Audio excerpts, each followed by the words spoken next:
Sir, bago ko ipasa kay Manong Ted, makikibalita lang ako doon sa nangyari noong November 5. Kasi di ba yan yung binantayan natin because of the cyber attack? Ano na pong nangyari doon? Although ako parang hindi ko naman masyadong naramdaman. Tama po. Yan na naman po yung pagka laging handa at saka forewarned, maganda po yan. So, noong November 1 po, nag-anunsyo na po ang DICT na maghanda po lahat. Government and private institutions, lalo na po yung mga critical information like bangko, power, hospital. Naghanda naman po lahat. Example po, yung mga iba na magtra-transaction on the 5th, ang ginawa nila, nag-transaction na sila ahead. So kung may pasusweldohan sila o may babayaran, nagbayad sila on the 4th.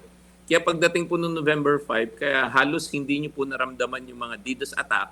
Ang DDoS attack po, bubugbugin nila yung service para hindi nyo magamit.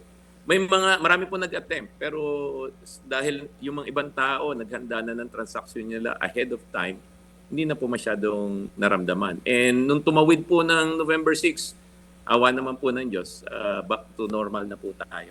Mga kapatid, brothers and sisters, saan ka pa? Dito na tayo sa totoo.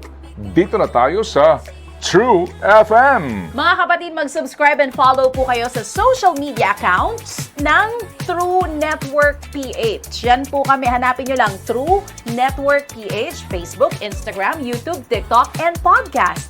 Mapa Apple or Spotify man yan, mahahanap nyo kami. Lahat ng mga napapanood at napapakinggan nyo po sa programa, nasa social media accounts namin yan. So, paano mga kapatid? See you sa social media!